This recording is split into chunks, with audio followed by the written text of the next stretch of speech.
죽은 줄 알았어? 이제 다 끝이야. 어떻게 이런 일이 벌어졌을까요? 이 이야기는 한 달 전으로 거슬러 올라갑니다. 평범한 화물차 기사였던 박정호. 그의 삶에 금이 가기 시작한 건 작은 서류 한 장 때문이었습니다. 박정호는 이른 새벽 화물차 운전대를 잡았습니다. 62의 나이에도 몸은 아직 튼튼했고 일을 마친 뒤 집으로 돌아오는 길은 익숙했습니다. 30년 넘게 이 일을 해왔으니까요.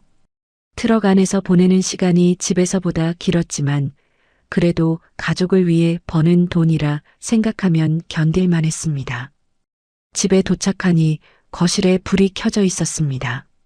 아직 저녁 시간이었고 아들 박민수와 며느리 최은영이 식탁에 앉아 무언가 이야기를 나누고 있었습니다.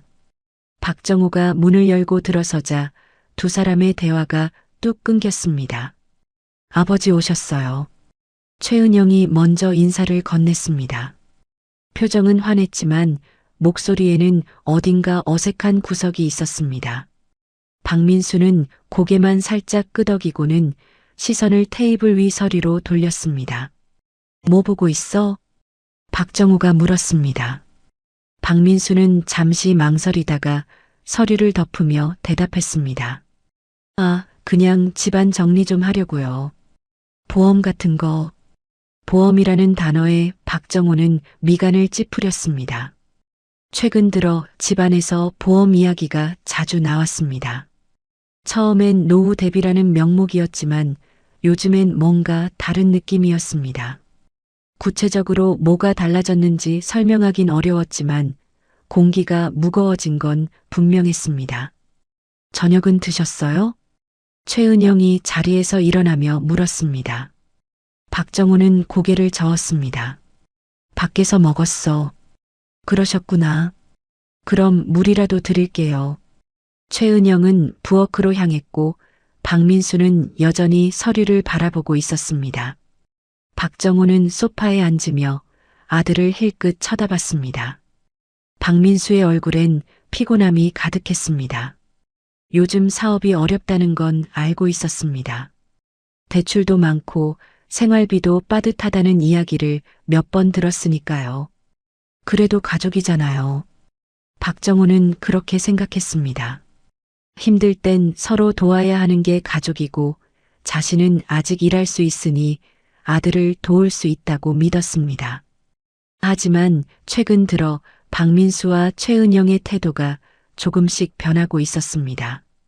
예전처럼 웃으며 이야기를 나누는 일이 줄었고 박정호가 방에 들어가면 두 사람은 목소리를 낮췄습니다. 어머니는 어디 가셨어? 박정호가 물었습니다. 박민수는 고개도 들지 않고 대답했습니다. 친구분이랑 동네 산책 나가셨어요. 곧 들어오실 거예요. 짧은 대답이었습니다. 박정호는 더 이상 묻지 않았습니다. 며느리가 물을 가져다 주었고 박정호는 물을 마시며 텔레비전을 켰습니다. 뉴스가 흘러나왔지만 귀에 들어오지 않았습니다. 머릿속은 복잡했습니다. 얼마 전 박정호는 우연히 자신의 보험 수익자가 바뀐 사실을 알게 됐습니다. 원래는 아내 김순자였는데 언제부턴가 아들과 며느리로 변경돼 있었습니다. 박정호 본인은 그 변경을 승인한 적이 없었습니다. 서류를 확인하니 자필 서명이 돼 있었지만 그게 언제 이뤄진 건지 기억이 나지 않았습니다. 민수야. 박정호가 조심스럽게 불렀습니다. 박민수는 고개를 들었습니다. 보험 수익자 바꾼 거 내가 한 거야? 순간 거실이 조용해졌습니다. 최은영은 부엌에서 설거지를 하다 손을 멈췄고 박민수는 잠시 말이 없었습니다. 아버지가 동의하셨잖아요. 박민수의 목소리는 담담했습니다. 박정호는 고개를 저었습니다. 난 기억이 안 나는데. 그때 아버지 피곤하셔서 그러셨나 봐요. 서류에 사인도 다 하셨고 저희가 정리한 거예요. 나중에 세금 문제도 있고 그게 나으니까요. 박민수의 설명은 논리적이었지만 박정호의 가슴속엔 무언가 걸렸습니다. 동의를 했다면 분명 기억이 날 텐데 아무리 생각해도 그런 순간이 떠오르지 않았습니다. 하지만 박정호는 더 이상 따지지 않았습니다. 아들을 의심하고 싶지 않았으니까요. 그래, 알았다.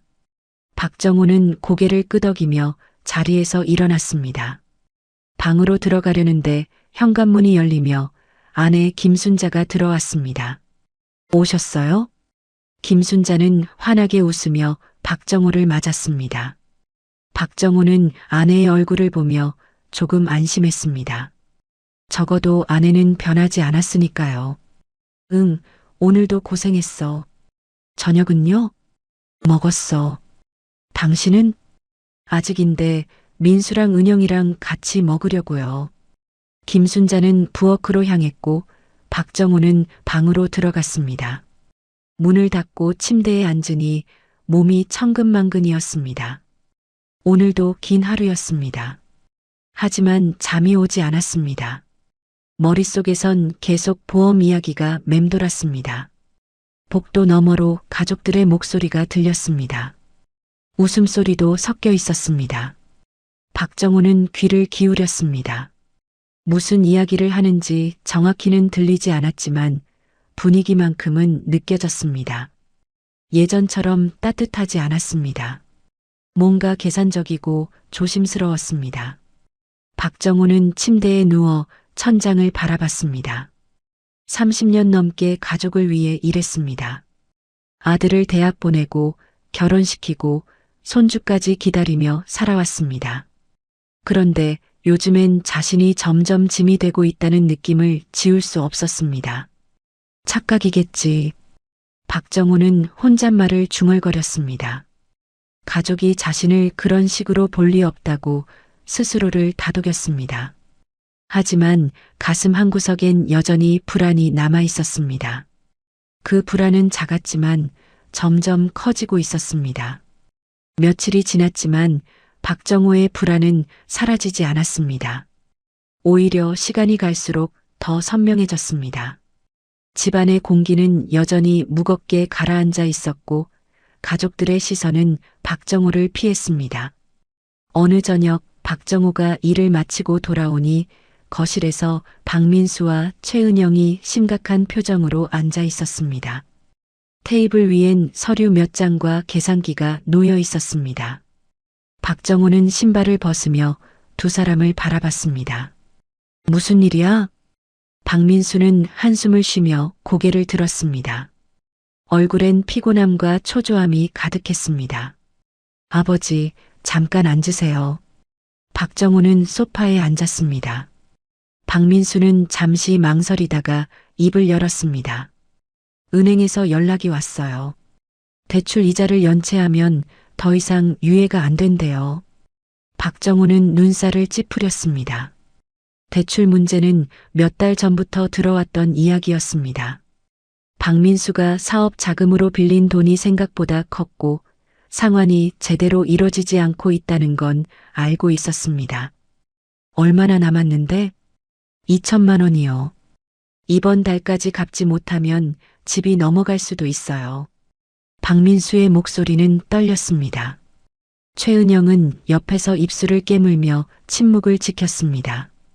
박정호는 깊은 한숨을 내쉬었습니다. 내가 모아둔 돈이 좀 있긴 한데 그건 아버지 노후 자금이잖아요. 그걸 어떻게 써요? 박민수의 말은 정중했지만 박정호는 그 뒤에 숨은 의도를 느꼈습니다.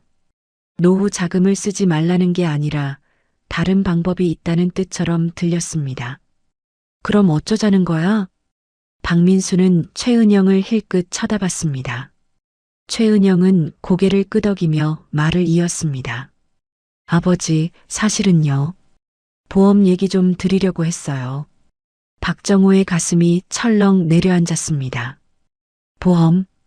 또 그 이야기였습니다. 무슨 보험? 아버지 명의로 된 보험이요. 수익자가 저희로 돼 있잖아요. 그게 만약에 무슨 일이 생기면 저희가 받을 수 있는 금액이 꽤 되거든요. 최은영의 목소리는 조심스러웠지만 말의 의미는 분명했습니다. 박정호는 등골이 서늘해지는 걸 느꼈습니다. 무슨 일이 생긴다는 게 무슨 뜻이야? 아, 그게 아니라요. 그냥 만약에요. 아버지도 나이가 있으시고 일도 위험하시잖아요. 그래서 혹시 모를 상황을 대비하는 거죠. 박민수가 끼어들었습니다. 박정호는 아들을 똑바로 쳐다봤습니다. 너희가 지금 뭘 바라는 건지 모르겠구나. 아버지, 오해하지 마세요. 저희가 그런 뜻으로 말씀드린 게 아니에요. 최은영이 급히 변명했지만 박정호의 마음속엔 이미 균열이 생기고 있었습니다. 가족이 자신의 죽음을 계산하고 있다는 생각. 그 생각만으로도 숨이 막혔습니다. 그냥 현실적인 이야기예요. 아버지도 아시잖아요. 요즘 세상이 얼마나 힘든지. 저희도 버티기 힘들어요. 박민수의 말엔 절박함이 묻어났습니다. 박정호는 더 이상 말을 잇지 못했습니다. 아들의 얼굴을 보니 미움보다 연민이 먼저 들었습니다. 돈 때문에 이렇게까지 몰린 아들이 불쌍했습니다. 하지만 동시에 두려웠습니다. 며칠 뒤 최은영이 박정호에게 다가왔습니다. 저녁 식사를 준비하던 중이었습니다. 아버지, 주말에 가족들이랑 산에 다녀올까요? 박정호는 고개를 들었습니다. 최은영은 환하게 웃고 있었습니다. 산? 네. 날씨도 좋고 다들 요즘 스트레스 많잖아요. 가족끼리 좀 떨어져 있었으니까 함께 시간 보내면 좋을 것 같아서요. 박정호는 그 말을 곱씹었습니다. 가족여행. 나쁘지 않은 제안이었습니다. 어쩌면 이 답답한 분위기를 풀 수 있는 기회일지도 몰랐습니다. 어디로 가는데? 지리산 쪽이요. 경치도 좋고 등산로도 완만해서 부담 없을 거예요. 어머니도 좋아하실 것 같아요. 최은영의 말투는 밝았지만 박정호는 마음 한구석이 불편했습니다. 왜 하필 지금 산에 가자는 걸까? 왜 하필 이 시점에? 민수도 같이 가? 당연하죠. 다 같이 가는 거예요. 아버지, 좋은 기회잖아요. 우리 가족 오랜만에 함께 시간 보내는 거. 박정호는 잠시 망설였습니다. 거절할 이유는 없었습니다. 하지만 마음속 어딘가에선 경고음이 울렸습니다. 생각해 볼게. 너무 오래 생각하지 마세요. 주말까지 시간 얼마 안 남았어요. 최은영은 그렇게 말하고는 부엌으로 돌아갔습니다. 박정호는 자리에 앉아 창밖을 바라봤습니다. 해가 지고 있었습니다. 어둠이 천천히 밀려왔습니다.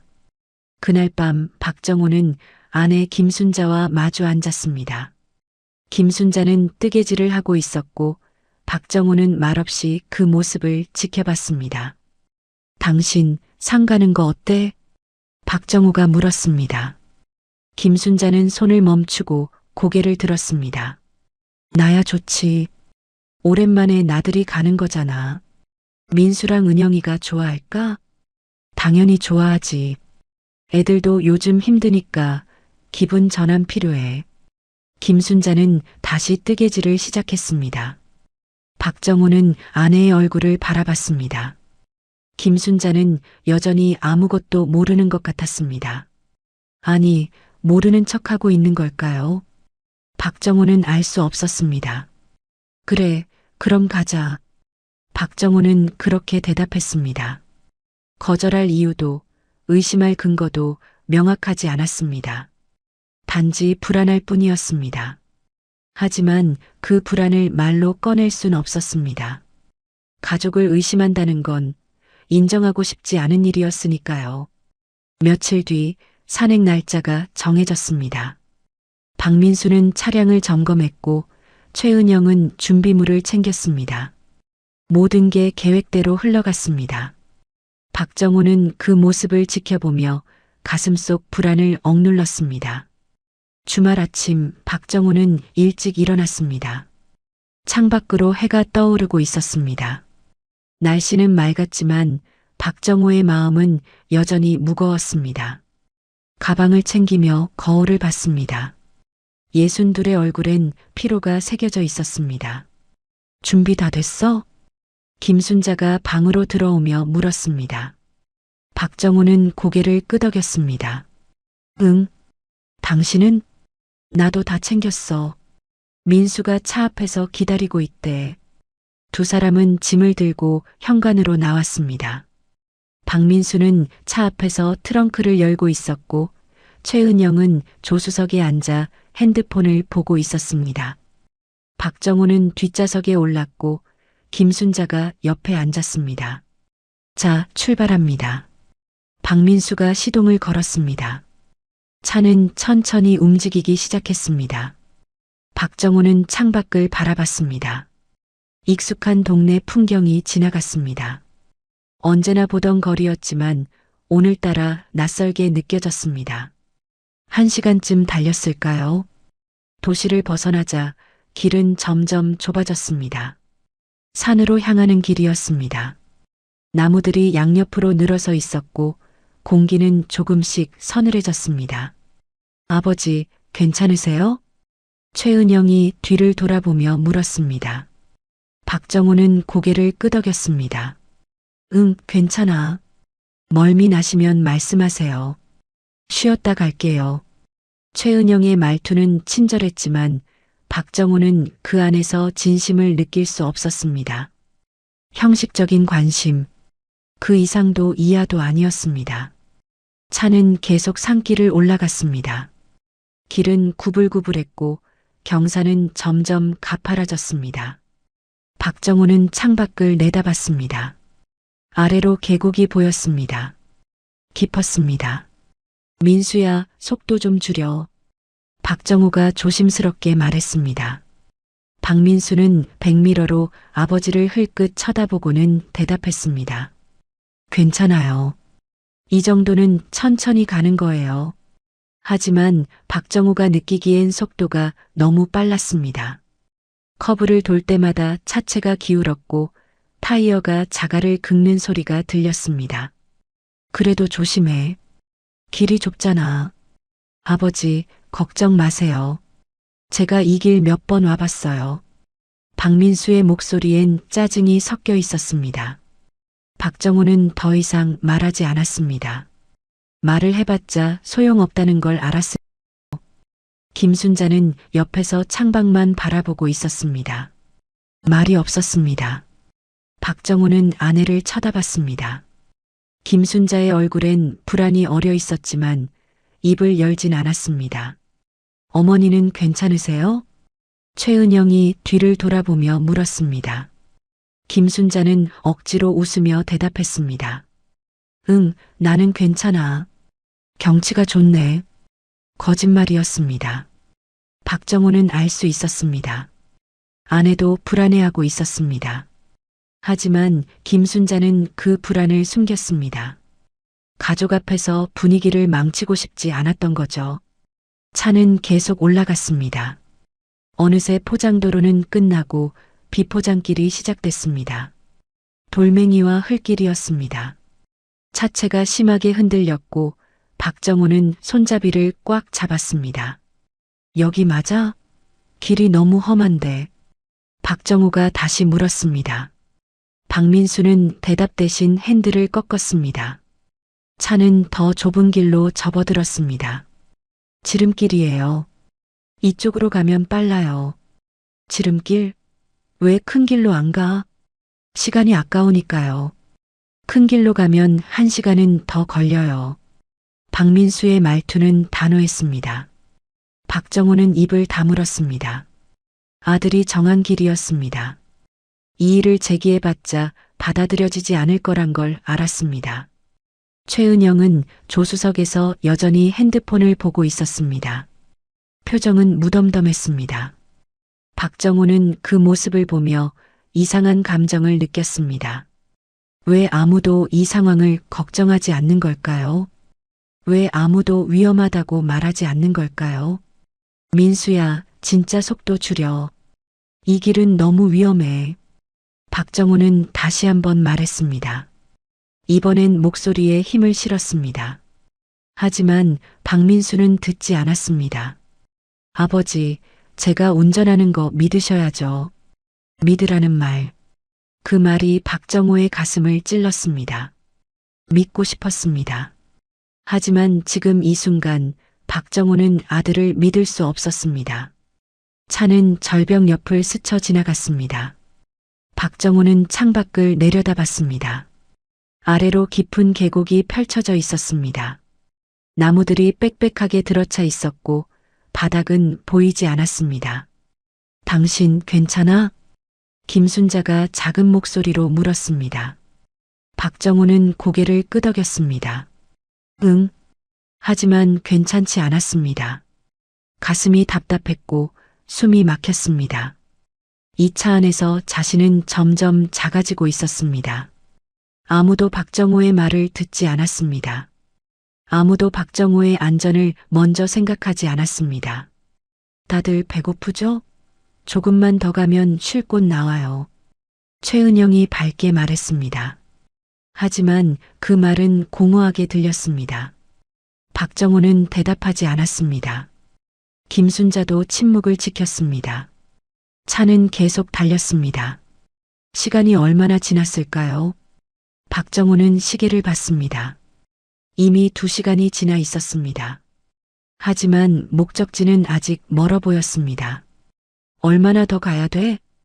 박정호가 물었습니다. 박민수는 대답 없이 핸들만 잡고 있었습니다. 최은영이 대신 대답했습니다. 한 30분? 애매한 대답이었습니다. 박정호는 더 이상 묻지 않았습니다. 어차피 들어봤자 명확한 답은 나오지 않을 테니까요. 창밖으로 구름이 몰려오고 있었습니다. 하늘이 점점 어두워졌습니다. 비가 올 것 같았습니다. 박정호는 불안했습니다. 비가 오면 이 길은 더 위험해질 거였습니다. 날씨가 안 좋은데 돌아갈까? 박정호가 조심스럽게 제안했습니다. 하지만 박민수는 고개를 저었습니다. 이미 여기까지 왔는데 돌아가요? 그냥 가요. 박민수의 목소리엔 짜증과 결단이 섞여 있었습니다.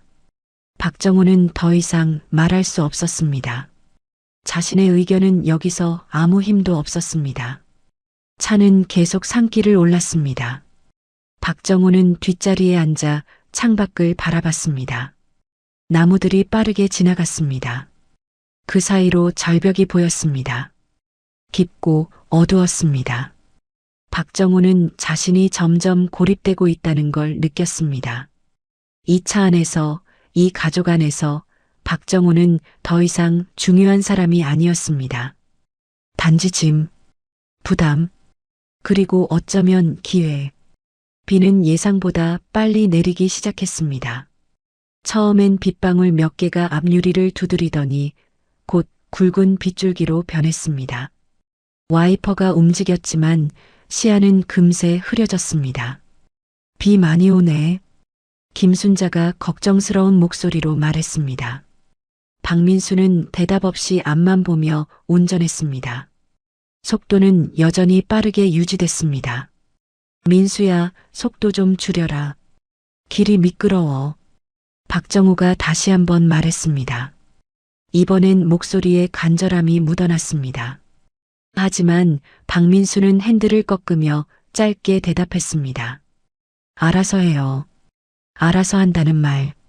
그 말 속엔 아버지의 조언을 듣지 않겠다는 의미가 담겨 있었습니다.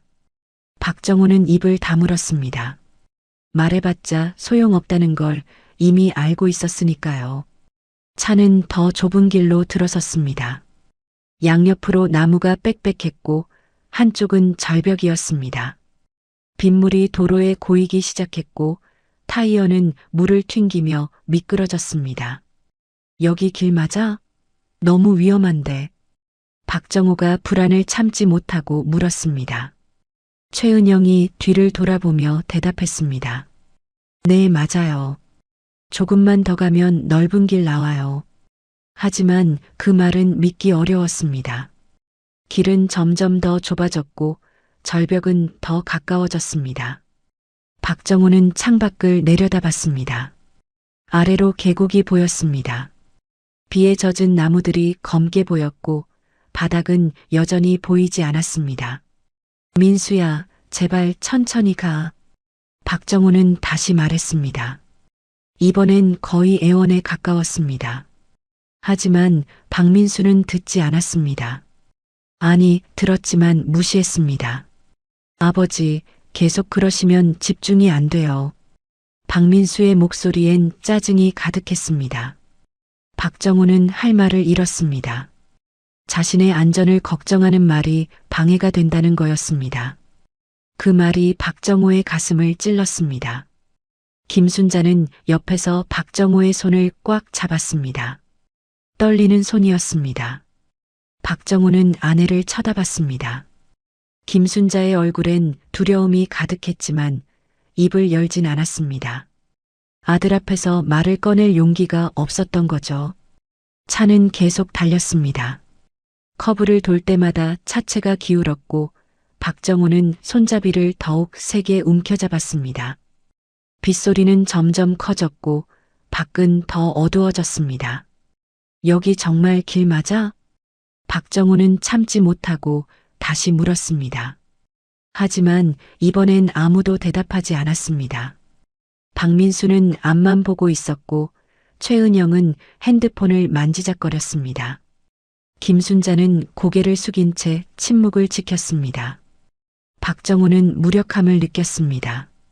이 차 안에서 자신의 목소리는 아무런 힘이 없었습니다. 아들은 듣지 않았고 며느리는 무관심했으며 아내는 두려워했습니다. 박정호는 혼자였습니다. 민수야. 박정호가 한 번 더 불렀습니다. 이번엔 목소리가 작았습니다. 힘이 빠진 목소리였습니다. 뭐예요? 박민수의 대답은 차갑고 짧았습니다. 박정호는 말을 이어가지 못했습니다. 무슨 말을 해도 소용없을 거라는 걸 알았으니까요. 차는 그 커브를 돌았습니다. 타이어가 자갈을 긁는 소리가 났고 차체가 한쪽으로 기울었습니다. 박정호의 몸이 문 쪽으로 쏠렸습니다. 김순자는 작은 비명을 냈습니다. 조심해. 박정호가 소리쳤습니다. 박민수는 핸들을 바로잡았지만 표정엔 긴장이 역력했습니다. 처음으로 박민수도 두려움을 느끼고 있었습니다. 괜찮아요. 제가 조심할게요. 박민수의 목소리는 이전보다 부드러웠지만 속도는 여전히 줄지 않았습니다. 박정호는 이해할 수 없었습니다. 왜 속도를 줄이지 않는 걸까요?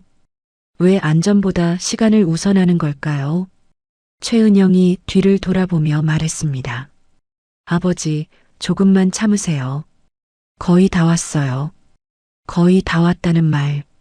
하지만 그 말은 거짓처럼 들렸습니다. 목적지가 어딘지도 모르겠고 언제 도착할지도 불분명했습니다. 박정호는 더 이상 믿을 수 없었습니다. 비는 더 세게 쏟아졌습니다. 앞유리에 빗물이 흘러내렸고 와이퍼는 제 역할을 하지 못했습니다. 시야는 거의 확보되지 않았습니다. 민수야, 차 세워. 여기서 비 그칠 때까지 기다리자. 박정호가 간곡히 말했습니다. 하지만 박민수는 고개를 저었습니다. 여기 세울 데가 없어요. 조금만 더 가면 쉴 곳 나와요.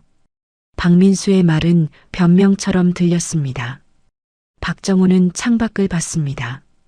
길 옆으로 공터가 보였습니다. 차를 세울 수 있는 공간이었습니다. 하지만 박민수는 그곳을 지나쳤습니다. 박정호는 확신했습니다. 박민수는 일부러 멈추지 않는 거라고. 무슨 이유에서인지 박민수는 이 위험한 길을 계속 가려하고 있었습니다. 왜 안 세워? 박정호가 물었습니다. 박민수는 대답 없이 앞만 봤습니다. 최은영도 침묵했습니다. 김순자는 박정호의 손을 더 세게 잡았습니다. 차는 절벽 가까이 붙어 달렸습니다. 바퀴가 도로 끝에 닿을 듯 말 듯한 거리였습니다. 박정호는 숨이 막혔습니다. 죽을 수도 있다는 생각이 스쳤습니다. 민수야. 박정호가 다시 소리쳤습니다. 하지만 박민수는 반응하지 않았습니다. 차는 계속 달렸습니다. 빗속을 절벽을 따라 위험한 길을. 박정호는 깨달았습니다. 지금 이 순간 자신의 안전은 가족에게 우선순위가 아니라는 것을. 돈이 우선이고 시간이 우선이고 박정호는 그저 뒷자리에 앉아 있는 존재일 뿐이라는 것을. 작은 선택들이 쌓여 큰 결과를 만든다는 걸 박정호는 이제야 이해했습니다. 보험 수익자를 바꾼 것, 위험한 길을 선택한 것, 속도를 줄이지 않은 것. 이 모든 선택이 박정호를 점점 가장자리로 밀어내고 있었습니다. 박정호는 창밖을 바라봤습니다. 절벽 아래로 계곡이 보였습니다. 깊고 어둡고 끝이 보이지 않았습니다. 차는 가파른 경사를 오르고 있었습니다. 엔진 소리가 거칠어졌고 차체는 심하게 흔들렸습니다. 빗물은 도로 위를 흘러내려 작은 개울을 만들었습니다. 타이어는 진흙과 자갈을 헤쳤고 미끄러지는 느낌이 계속됐습니다. 여기 경사가 너무 심한데, 박정호가 말했습니다. 목소리엔 불안이 가득했습니다. 하지만 박민수는 여전히 대답하지 않았습니다. 그저 핸들을 꽉 쥔 채 앞만 보고 있었습니다. 차는 정상 부근에 다다랐습니다. 그리고 갑자기 멈췄습니다. 엔진이 꺼진 건 아니었지만 더 이상 앞으로 나아가지 못했습니다. 타이어가 헛돌며 진흙을 튕겼습니다. 왜 안 가? 최은영이 당황한 목소리로 물었습니다. 박민수는 악셀을 밟았지만 차는 제자리에서 미끄러질 뿐이었습니다. 길이 너무 미끄러워요. 박민수가 대답했습니다. 목소리엔 처음으로 초조함이 묻어났습니다. 박정호는 창밖을 내다봤습니다. 차는 절벽 가장자리 가까이 서 있었습니다. 한쪽 바퀴는 도로 끝에 위태롭게 걸쳐 있었습니다. 차에서 내려야겠어. 박민수가 말했습니다. 박정호는 고개를 저었습니다. 내리면 안 돼. 위험해. 아니에요. 차를 밀어야 해요. 그래야 올라갈 수 있어요. 박민수는 이미 문을 열고 있었습니다. 최은영도 따라 내렸습니다.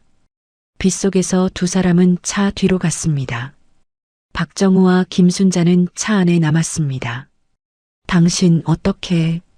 김순자가 떨리는 목소리로 말했습니다. 박정호는 아내의 손을 잡았습니다.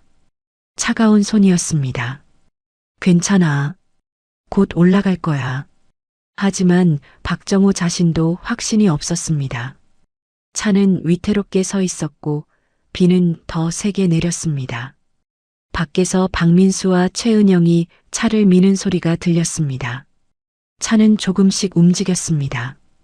그러나 앞으로 가는 대신 옆으로 미끄러졌습니다. 절벽 쪽으로. 박정호는 심장이 쿵 내려앉는 걸 느꼈습니다. 민수야, 그만해.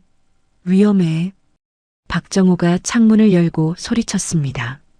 하지만 빗소리에 묻혀 제대로 들리지 않았습니다. 박민수와 최은영은 계속 차를 밀었습니다. 우리 내려야 해. 박정호가 김순자에게 말했습니다. 김순자는 고개를 끄덕였습니다. 두 사람은 차에서 내렸습니다. 빗물이 얼굴을 때렸고 옷은 금세 젖었습니다. 민수야, 그만 밀어. 차가 떨어질 것 같아. 박정호가 아들에게 다가가며 말했습니다. 박민수는 헐떡이며 고개를 들었습니다. 얼굴엔 빗물과 땀이 뒤섞여 있었습니다. 포기할 순 없어요. 조금만 더 밀면 올라갈 수 있어요. 박민수의 목소리엔 집착이 묻어났습니다. 박정호는 아들의 눈을 봤습니다. 그 눈엔 무언가 다른 감정이 서려 있었습니다. 두려움도 있었지만 그것만은 아니었습니다. 아버지, 여기 와서 좀 도와주세요. 최은영이 말했습니다. 박정호는 망설였습니다. 차를 미는 게 위험하다는 걸 알았습니다. 하지만 거절할 수도 없었습니다. 나는 힘이 없어. 내가 밀어봤자 소용없어. 박정우가 대답했습니다. 최은영은 표정을 굳히며 말했습니다. 그럼 차 앞쪽으로 가서 핸들 잡아주세요. 제가 신호 보내면 악셀 밟으시고요. 박정우는 어쩔 수 없이 고개를 끄덕였습니다. 운전석으로 향했습니다. 김순자는 길 한쪽에 서서 불안한 눈으로 지켜봤습니다. 박정우는 운전석에 앉았습니다. 창밖으로 박민수와 최은영이 보였습니다. 두 사람은 다시 차 뒤에서 자세를 잡았습니다. 준비됐어요. 지금 밟으세요. 최은영이 소리쳤습니다. 박정우는 악셀을 밟았습니다. 엔진이 굉음을 냈고 타이어가 돌았습니다. 차는 조금 앞으로 나갔습니다. 하지만 곧 다시 미끄러졌습니다. 이번엔 더 심하게 옆으로. 그만. 박정우가 소리쳤습니다. 발을 악셀에서 뗐습니다.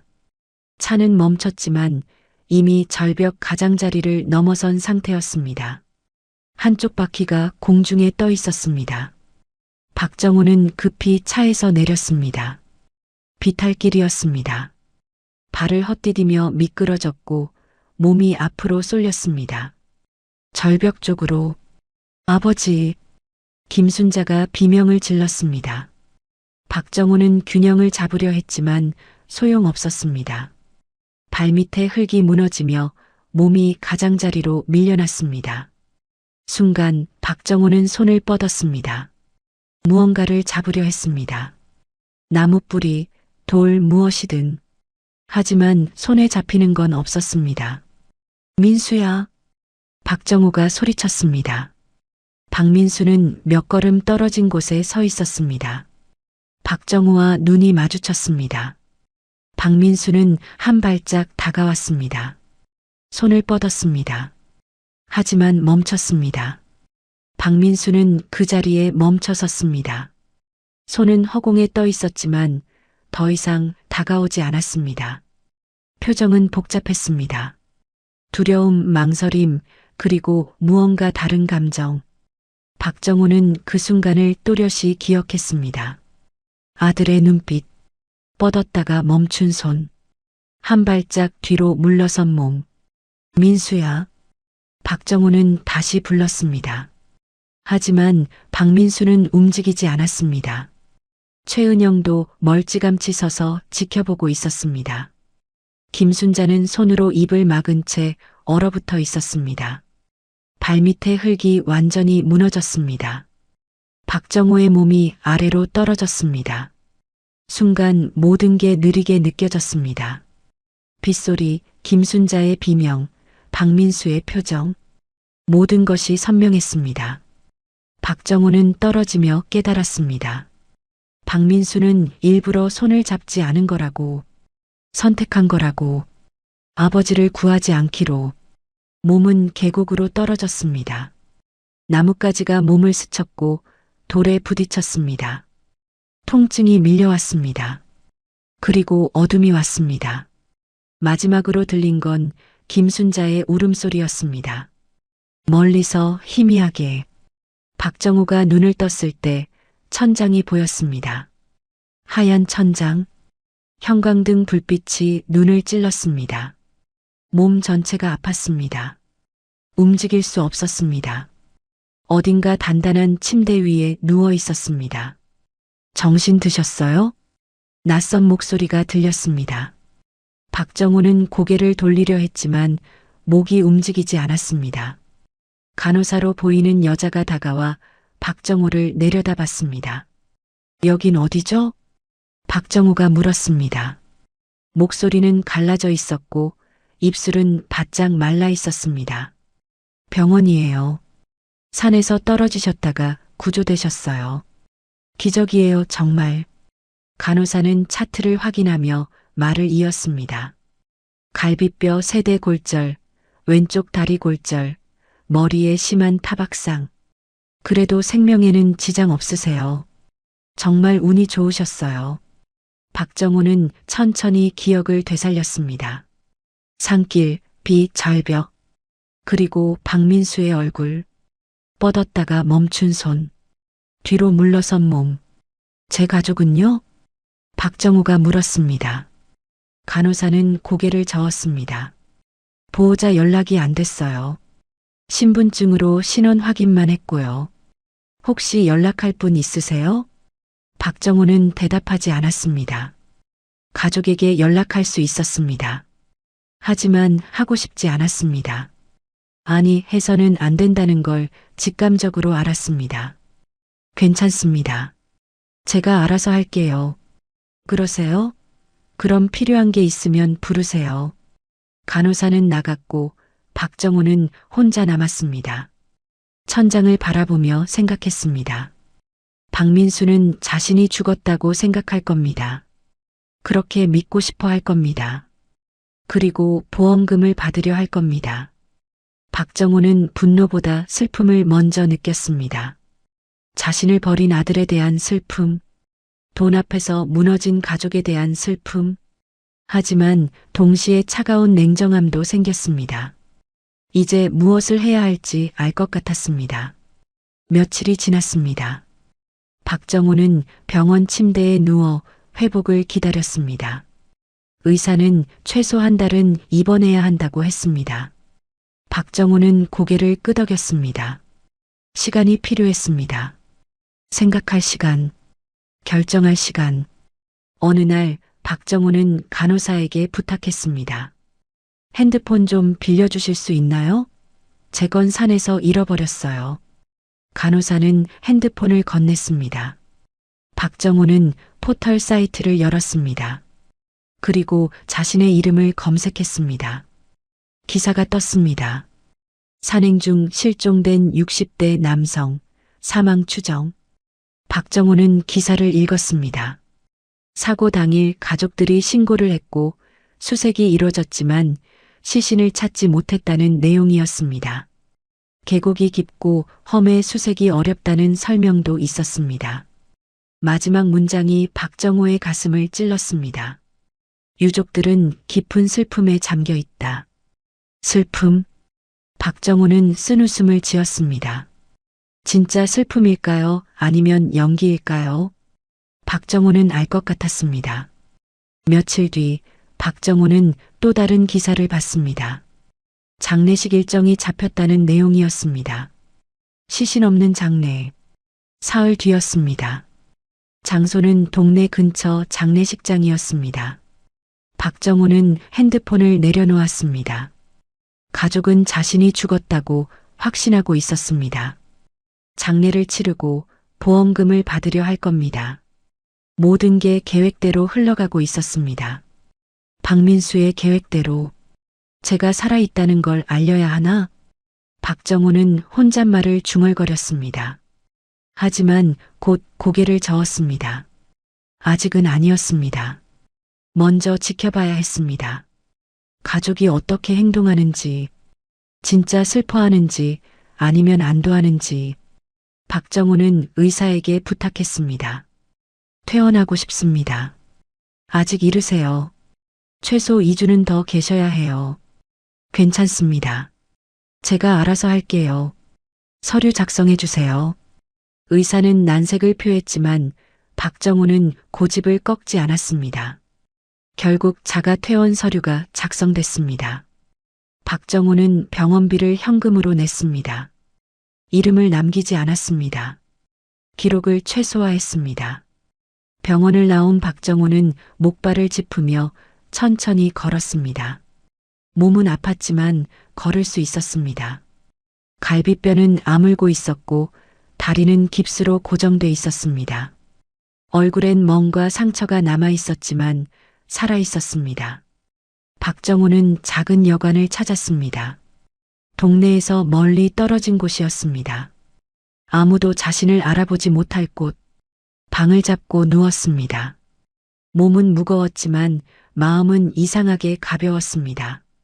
이제 뭘 해야 하지? 박정우는 천장을 보며 생각했습니다. 가족에게 돌아갈 수도 있었습니다. 살아있다고 알릴 수도 있었습니다. 하지만 그러고 싶지 않았습니다. 돌아가봤자 달라질 건 없었습니다. 박민수는 여전히 돈을 원할 것이고 최은영은 여전히 냉담할 것이며 김순자는 여전히 침묵할 겁니다. 박정호는 다른 선택을 하기로 했습니다. 지켜보기로, 장례식에 가서 가족이 어떤 모습을 보이는지 확인하기로, 그리고 그 뒤에 결정하기로. 며칠 동안 박정호는 여관방에 머물렀습니다. 몸을 추스르고 마음을 정리했습니다. 거울을 보니 낯선 얼굴이었습니다. 상처투성이 얼굴. 하지만 그 얼굴엔 이전에 없던 무언가가 있었습니다. 결연함, 차가운 결단. 장례식 전날 박정호는 옷을 챙겼습니다. 검은색 옷, 모자와 마스크도 준비했습니다. 아무도 자신을 알아보지 못하게 조용히 들어가서 조용히 지켜보기 위해. 내일이면 알게 되겠지. 박정호는 창밖을 바라봤습니다. 해가 지고 있었습니다. 내일이면 모든 게 분명해질 겁니다. 가족이 진짜 슬퍼하는지 아니면 연기를 하는지, 박정호를 그리워하는지 아니면 돈을 그리워하는지. 박정호는 침대에 누워 눈을 감았습니다. 내일을 준비했습니다. 다음 날 아침 박정호는 일찍 일어났습니다. 몸은 여전히 아팠지만 움직일 수 있었습니다. 거울 앞에 섰습니다. 얼굴의 상처는 아직 선명했지만 모자와 마스크로 가릴 수 있었습니다. 검은 옷을 입었습니다.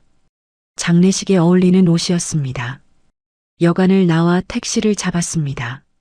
장례식장까지는 1시간 거리였습니다. 차 안에서 박정호는 창밖을 바라봤습니다. 익숙한 거리가 지나갔습니다. 30년을 살아온 동네였습니다.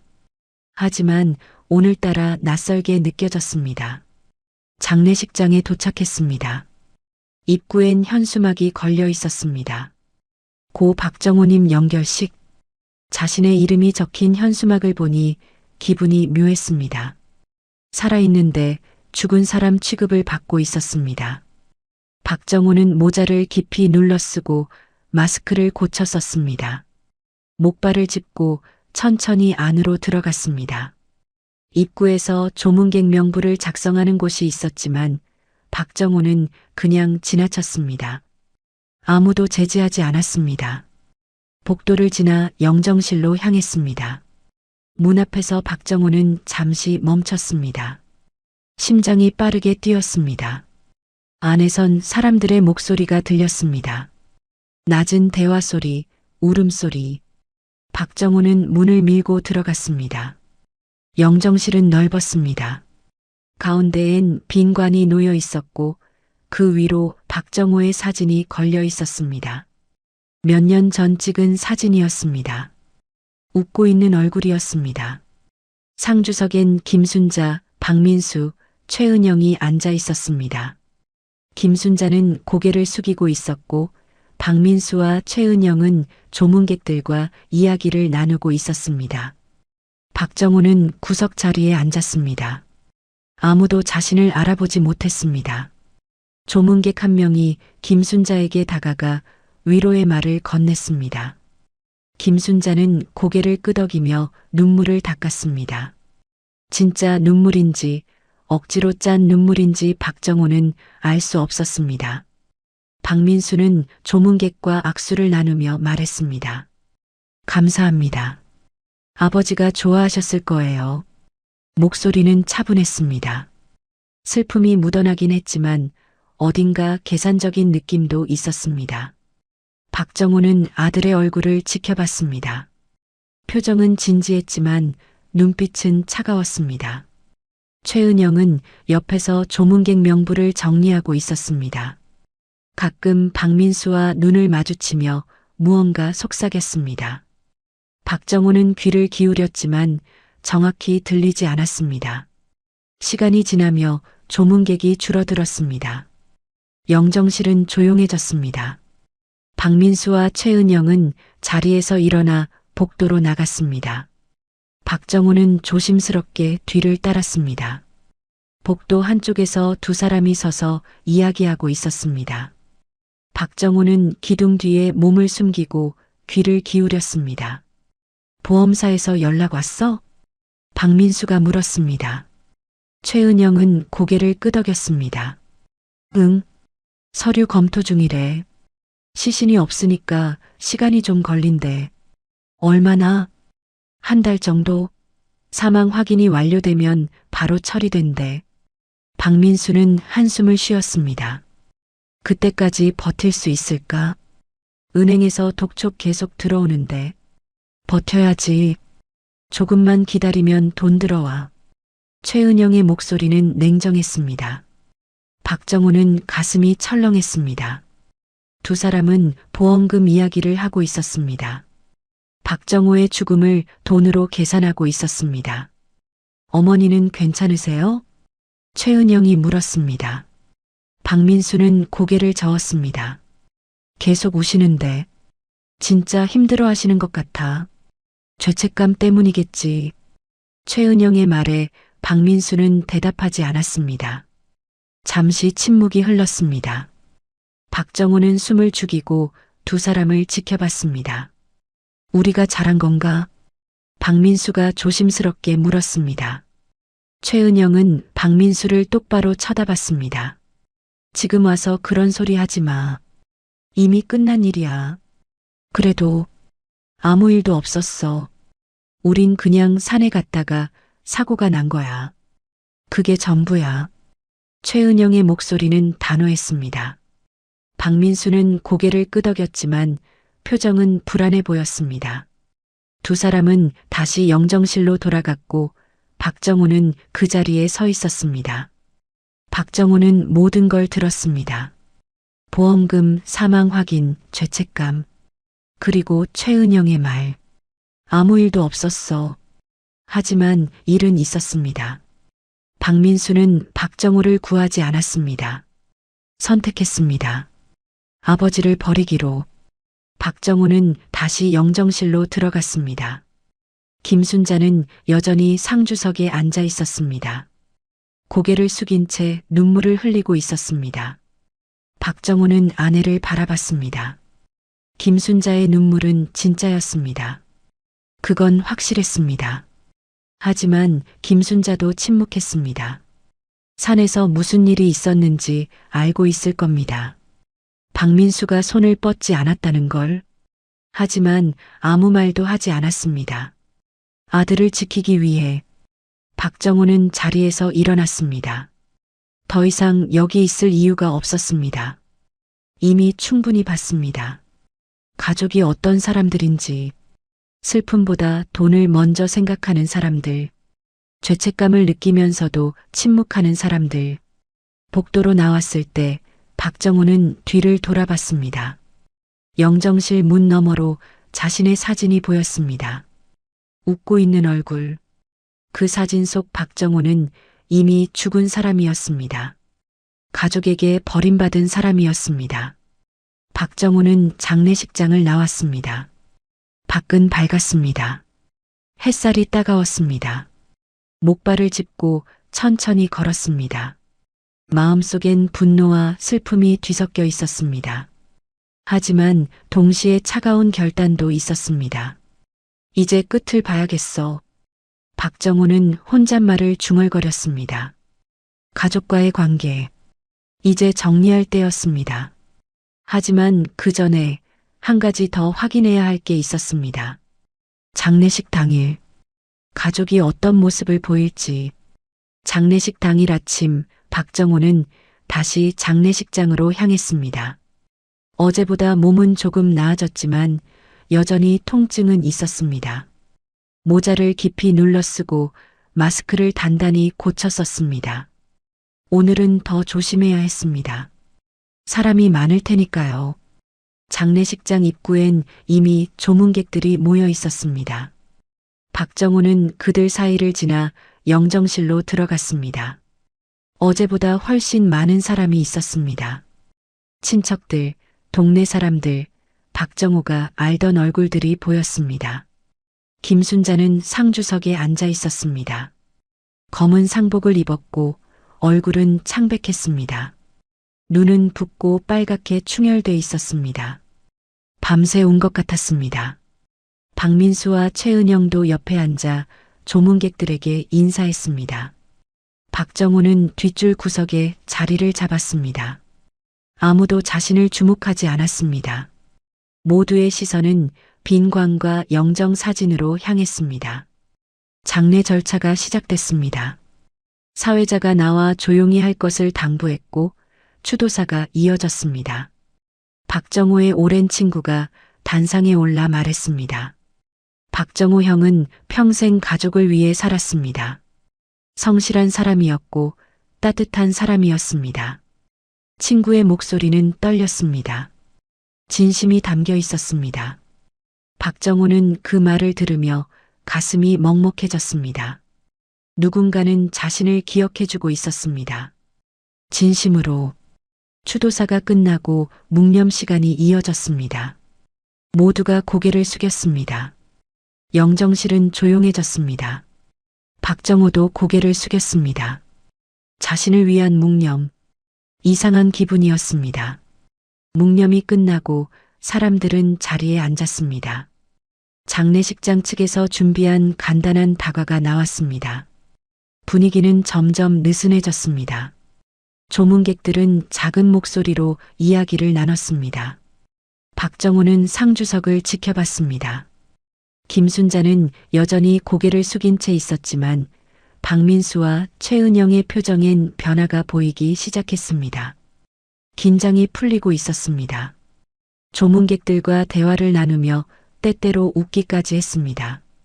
한 친척이 박민수에게 다가와 말했습니다.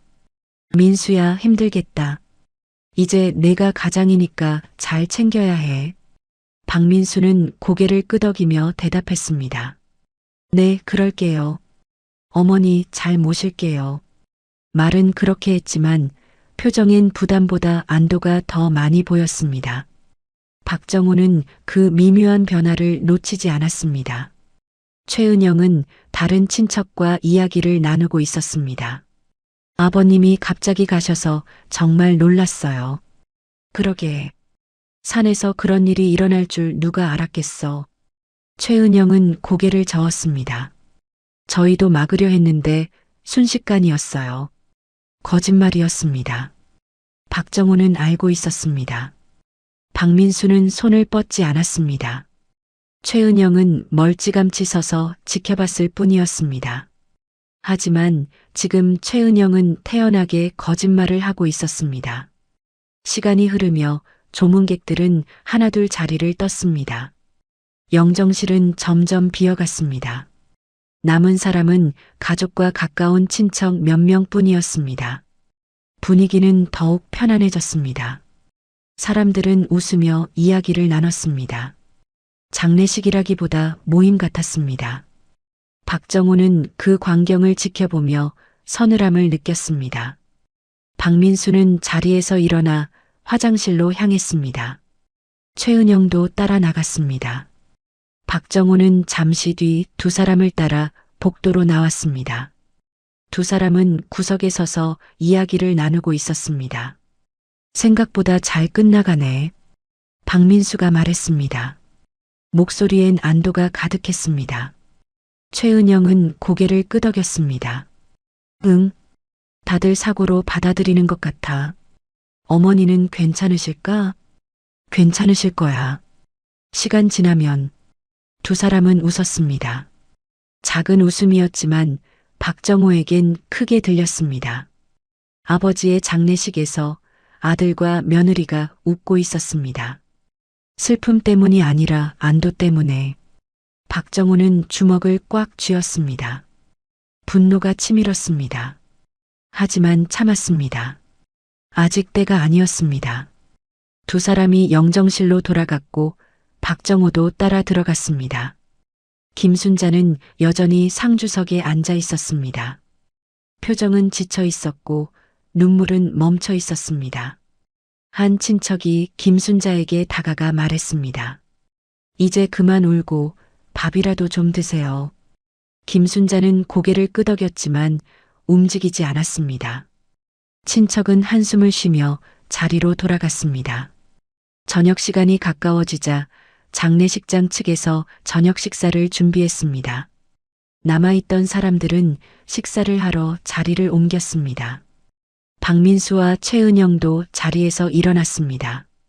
어머니, 가서 식사하세요. 박민수가 말했습니다. 김순자는 고개를 저었습니다. 난 괜찮아. 너희나 먹고 와. 박민수와 최은영은 더 이상 권하지 않고 식당으로 향했습니다. 영정실엔 김순자와 몇몇 사람만 남았습니다. 박정호도 자리에 남았습니다. 김순자는 영정 사진을 바라봤습니다. 눈엔 눈물이 다시 고였습니다. 입술을 깨물며 소리 없이 울었습니다. 진짜 슬픔이었습니다. 박정호는 그걸 알 수 있었습니다. 하지만 김순자도 침묵했습니다. 진실을 말하지 않았습니다. 박민수를 지키기 위해, 가족을 지키기 위해 박정호는 자리에서 일어났습니다. 더 이상 볼 필요가 없었습니다. 가족은 슬퍼하지 않았습니다. 아니, 슬퍼하는 사람은 김순자뿐이었고 나머지는 안도하고 있었습니다. 박정호의 죽음이 가져올 돈을 기다리고 있었습니다. 장례식장을 나서며 박정호는 뒤를 돌아봤습니다. 마지막으로 영정실을 봤습니다. 빈관, 영정사진, 그리고 상주석. 자신의 장례식이었지만 자신을 위한 자리는 아니었습니다. 박정호는 고개를 돌렸습니다. 이제 결정할 시간이었습니다. 가족에게 돌아갈 것인가 아니면 끝을 낼 것인가. 박정호는 이미 답을 알고 있었습니다. 다음 날 박정호는 장례식장으로 향했습니다. 오늘이 마지막 날이었습니다. 발인, 관을 보내는 날. 하지만 관은 비어 있었고 박정호는 살아 있었습니다. 장례식장에 도착했을 때 이미 사람들이 모여 있었습니다. 박정호는 어제처럼 모자와 마스크로 얼굴을 가리고 뒤쪽에 섰습니다. 아무도 자신을 알아보지 못했습니다. 영정실에선 마지막 절차가 진행되고 있었습니다. 빈관이 천으로 덮였고 사람들은 차례로 마지막 인사를 했습니다. 김순자는 관 앞에 무릎을 꿇고 울었습니다. 박민수와 최은영은 옆에 서서 조문객들에게 인사했습니다. 시간이 흐르며 조문객들은 하나둘 떠났습니다. 발인 행렬은 간소하게 치러질 예정이었습니다. 시신이 없으니 화장도 납골도 없었습니다. 그저 형식적인 절차만 남아 있었습니다. 마지막 조문객이 떠나고 영정실엔 가족만 남았습니다. 김순자, 박민수, 최은영, 그리고 멀리서 지켜보는 박정호. 박민수는 관 앞에 섰습니다. 잠시 묵념하는 듯 했지만 표정은 무덤덤했습니다. 최은영은 옆에서 시계를 보며 시간을 확인했습니다. 김순자만이 여전히 울고 있었습니다. 이제 가야죠. 최은영이 조심스럽게 말했습니다. 김순자는 고개를 끄덕였지만 일어서지 못했습니다. 박민수가 어머니의 팔을 잡고 일으켰습니다. 어머니, 일어나세요. 끝났어요. 끝났다는 말. 그 말이 박정호의 귀에 박혔습니다. 정말 끝난 걸까요? 박민수에게 아버지의 죽음은 끝난 일이었습니다. 이제 보험금을 받고 빚을 갚고 새로 시작하면 되는 일. 가족은 영정실을 나왔습니다. 장례식장 직원들이 관을 옮기기 시작했습니다. 박정호는 뒤를 따랐습니다. 복도를 지나 밖으로 나왔습니다. 주차장에 차가 대기하고 있었습니다. 관을 실을 차량이었습니다. 하지만 관은 비어 있었고 목적지도 모호했습니다. 형식일 뿐이었습니다. 박민수와 최은영은 차 옆에 섰습니다. 김순자는 관을 바라보며 다시 눈물을 흘렸습니다. 박정호는 멀리서 그 모습을 지켜봤습니다. 잠시 뒤 세 사람은 차에 올랐습니다. 관을 실은 차량이 먼저 출발했고 가족이 탄 차가 뒤를 따랐습니다. 박정호는 그 광경을 바라봤습니다. 자신의 장례 행렬이었지만 자신은 그 안에 없었습니다. 차량이 사라지고 주차장은 조용해졌습니다. 박정호는 그 자리에 서 있었습니다. 이제 결정할 시간이었습니다. 여기서 끝낼 것인가 아니면 돌아갈 것인가. 박정호는 장례식장 안으로 다시 들어갔습니다. 영정실로 향했습니다. 텅 빈 방이었습니다. 관도, 영정사진도, 사람도 없었습니다. 박정호는 상주석에 앉았습니다. 자신이 앉아야 할 자리였지만 앉지 못했던 자리. 한참을 앉아 있었습니다. 생각을 정리했습니다. 분노, 슬픔, 배신감. 모든 감정이 뒤섞였지만 그 속에서 하나의 결론이 나왔습니다. 돌아갈 수 없다는 것. 아니, 돌아가고 싶지 않다는 것. 박정호는 자리에서 일어났습니다. 장례식장을 나와 택시를 잡았습니다. 기사에게 주소를 말했습니다. 집 주소가 아니었습니다. 장례식장 주소였습니다. 가족이 마지막 절차를 마치고 돌아올 장례식장.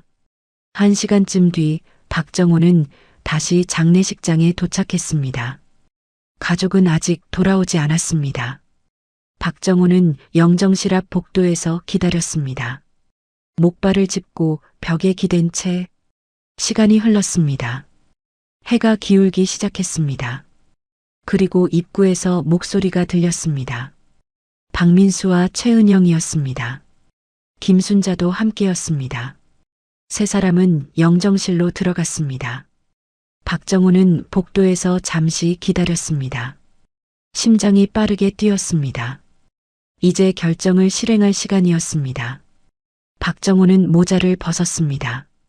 마스크도 벗었습니다. 얼굴에 상처가 드러났습니다. 깁스한 다리, 목발을 짚은 모습, 모두가 볼 수 있게 영정실 문을 열었습니다. 안에선 박민수와 최은영이 짐을 정리하고 있었습니다. 김순자는 의자에 앉아 있었습니다. 세 사람은 문이 열리는 소리에 고개를 돌렸습니다. 그리고 얼어붙었습니다. 박정호는 문 앞에 섰습니다. 세 사람을 차례로 바라봤습니다. 김순자의 눈이 커졌습니다. 입이 벌어졌지만 소리는 나오지 않았습니다. 박민수는 뒷걸음질 쳤습니다. 얼굴이 새하얗게 질렸습니다. 최은영은 손에 들고 있던 가방을 떨어뜨렸습니다. 여보, 김순자가 떨리는 목소리로 말했습니다. 박정호는 대답하지 않았습니다. 그저 방 안으로 걸어 들어갔습니다. 목발을 짚은 발걸음은 느렸지만 확고했습니다. 아, 아버지. 박민수가 더듬거리며 말했습니다. 목소리는 공포로 가득 차 있었습니다. 최은영은 박민수 뒤로 물러섰습니다. 박정호는 세 사람 앞에 섰습니다. 침묵이 흘렀습니다. 긴 침묵이었습니다. 누구도 먼저 말을 꺼내지 못했습니다. 놀랐어? 박정호가 먼저 입을 열었습니다. 목소리는 차갑고 낮았습니다. 박민수는 대답하지 못했습니다. 입술만 떨렸습니다. 어떻게? 최은영이 가까스로 말했습니다. 박정호는 최은영을 쳐다봤습니다. 어떻게 살아있냐고? 기적이지. 죽을 뻔했는데 살았어. 박정호의 말엔 비아냥이 섞여 있었습니다. 김순자는 자리에서 일어나려 했지만 다리에 힘이 풀려 다시 주저앉았습니다. 여보, 당신이 살아있다니. 정말. 김순자는 울기 시작했습니다. 하지만 이번 눈물은 이전과 달랐습니다. 안도와 두려움이 뒤섞인 눈물이었습니다. 박정호는 박민수를 똑바로 쳐다봤습니다. 박민수는 시선을 피했습니다. 고개를 숙였습니다. 나 봤어. 다 봤어. 박정호가 말했습니다. 박민수의 몸이 굳었습니다. 산에서 그리고 여기서 너희가 뭘 했는지 뭘 말했는지 전부 다. 방 안은 얼어붙었습니다. 아무도 움직이지 않았습니다. 아무도 말하지 않았습니다. 박정호만이 서 있었습니다. 살아 돌아온 사람, 모든 걸 알고 있는 사람, 박정호는 의자를 하나 끌어당겨 앉았습니다. 목발을 옆에 세우고 세 사람을 차례로 바라봤습니다. 김순자는 여전히 울고 있었고 박민수와 최은영은 얼어붙어 있었습니다. 뭐라고 변명할 거야? 박정호가 물었습니다. 박민수는 고개를 들지 못했습니다. 입술만 떨렸습니다. 최은영은 옆을 보며 침묵했습니다. 아니면 사과라도 할 거야? 미안하다고, 실수였다고? 박정호의 목소리는 차가웠습니다. 분노를 억누르고 있었지만 그 밑엔 깊은 슬픔이 깔려 있었습니다. 아버지, 박민수가 가까스로 입을 열었습니다. 목소리는 떨렸습니다. 저희가 정말 뭐 일부러 그런 게 아니라고 손을 뻗으려 했는데 못 미쳤다고. 박정호는 박민수의 말을 끊었습니다. 박민수는 대답하지 못했습니다. 거짓말을 할 수도 진실을 말할 수도 없었습니다. 산에서 봤어. 내가 손을 뻗다가 멈춘 거, 뒤로 물러선 거, 그게 실수였어? 아니면 선택이었어? 박민수는 고개를 떨구었습니다. 대답이 없다는 게 곧 대답이었습니다. 박정호는 쓴웃음을 지었습니다. 그리고 여기서도 봤어. 너희가 보험금 이야기하는 거, 내가 죽어서 다행이라는 듯이 말하는 거, 장례식에서 웃는 거. 최은영이 고개를 돌렸습니다. 박정호와 눈이 마주쳤습니다. 최은영의 눈엔 두려움이 가득했습니다. 아버지, 저희가 그런 뜻으로, 그런 뜻이 아니었다고? 그럼 무슨 뜻이었어? 돈 때문이 아니었다고 말할 거야? 박정호의 목소리가 높아졌습니다. 참고 있던 감정이 터져나왔습니다. 30년을 너희를 위해 살았어. 화물차 몰면서 몸 아픈 것도 참으면서 그렇게 벌어서 너희 먹여 살렸어. 그런데 이게 뭐야? 이게 내가 받을 대접이야? 박민수는 무릎을 꿇었습니다. 바닥에 손을 짚고 고개를 숙였습니다. 죄송합니다, 아버지. 정말 죄송합니다. 하지만 박정호는 그 사과를 받아들이지 않았습니다. 진심이 느껴지지 않았으니까요. 두려움에서 나온 사과, 들킨 것에 대한 사과일 뿐이었습니다. 김순자가 박정호에게 다가왔습니다. 떨리는 손으로 박정호의 손을 잡았습니다. 여보, 미안해. 내가 막았어야 했는데. 내가 뭐라도 했어야 했는데. 김순자의 목소리는 떨렸습니다. 진심이었습니다. 박정호는 그걸 알았습니다. 하지만 그것만으론 부족했습니다. 당신도 알고 있었잖아. 산에서 무슨 일이 있었는지, 민수가 뭘 했는지. 그런데 아무 말도 안 했어. 나도 무서웠어. 아들이 그렇게 될까봐. 김순자는 울면서 말했습니다. 박정호는 아내의 손을 천천히 뿌리쳤습니다. 나보다 아들이 더 중요했구나. 김순자는 대답하지 못했습니다. 그저 울기만 했습니다. 박정호는 자리에서 일어났습니다. 목발을 짚고 섰습니다. 경찰에 신고할 수도 있어. 너희가 뭘 했는지 다 말할 수 있어. 박민수와 최은영의 얼굴이 더욱 창백해졌습니다. 박민수는 고개를 들어 아버지를 봤습니다. 아버지, 제발. 하지만 안 할 거야. 박정호의 말에 세 사람은 숨을 멈췄습니다. 박정호는 계속 말을 이었습니다. 신고해봤자 달라질 게 없어. 너희는 변하지 않아. 그냥 더 조심하고 더 숨길 뿐이지. 박정호는 문 쪽으로 걸어갔습니다. 세 사람은 그 뒤를 바라봤습니다. 대신 나는 떠날 거야. 너희 곁을 떠날 거야. 여보. 김순자가 소리쳤습니다.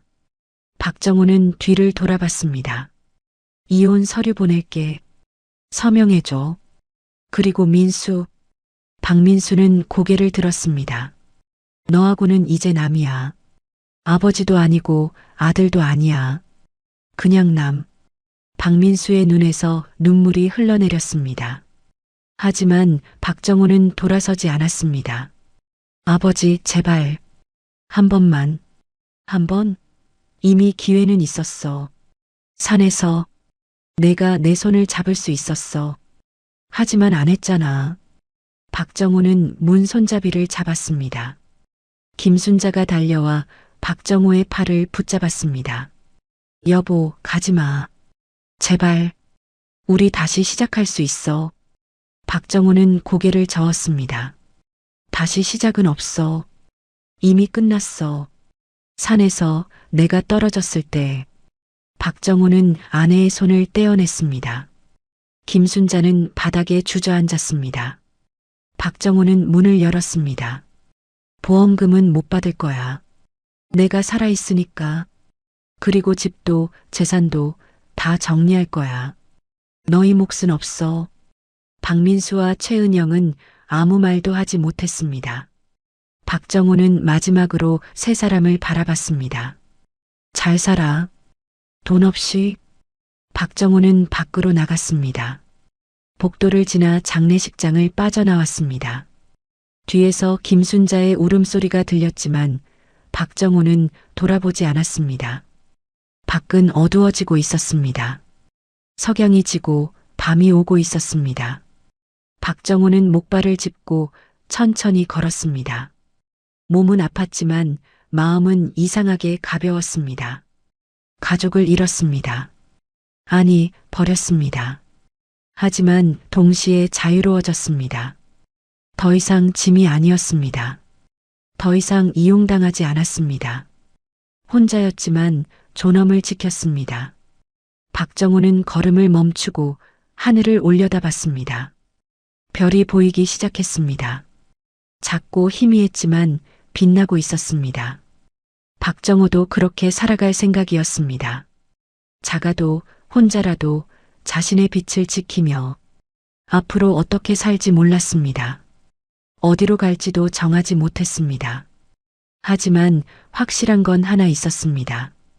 다시는 가족이란 이름으로 자신을 속이지 않을 거라는 것. 다시는 돈 때문에 존엄을 잃지 않을 거라는 것. 박정호는 다시 걸었습니다. 느리게 그러나 흔들림 없이 어둠 속으로 걸어 들어갔습니다. 혼자였지만 자유로웠습니다. 그렇게 그는 새로운 시작을 향해 나아갔습니다. 그날 모든 관계는 조용히 끝나고 말았습니다. 끝까지 시청해 주셔서 감사합니다. 구독과 좋아요는 큰 힘이 됩니다.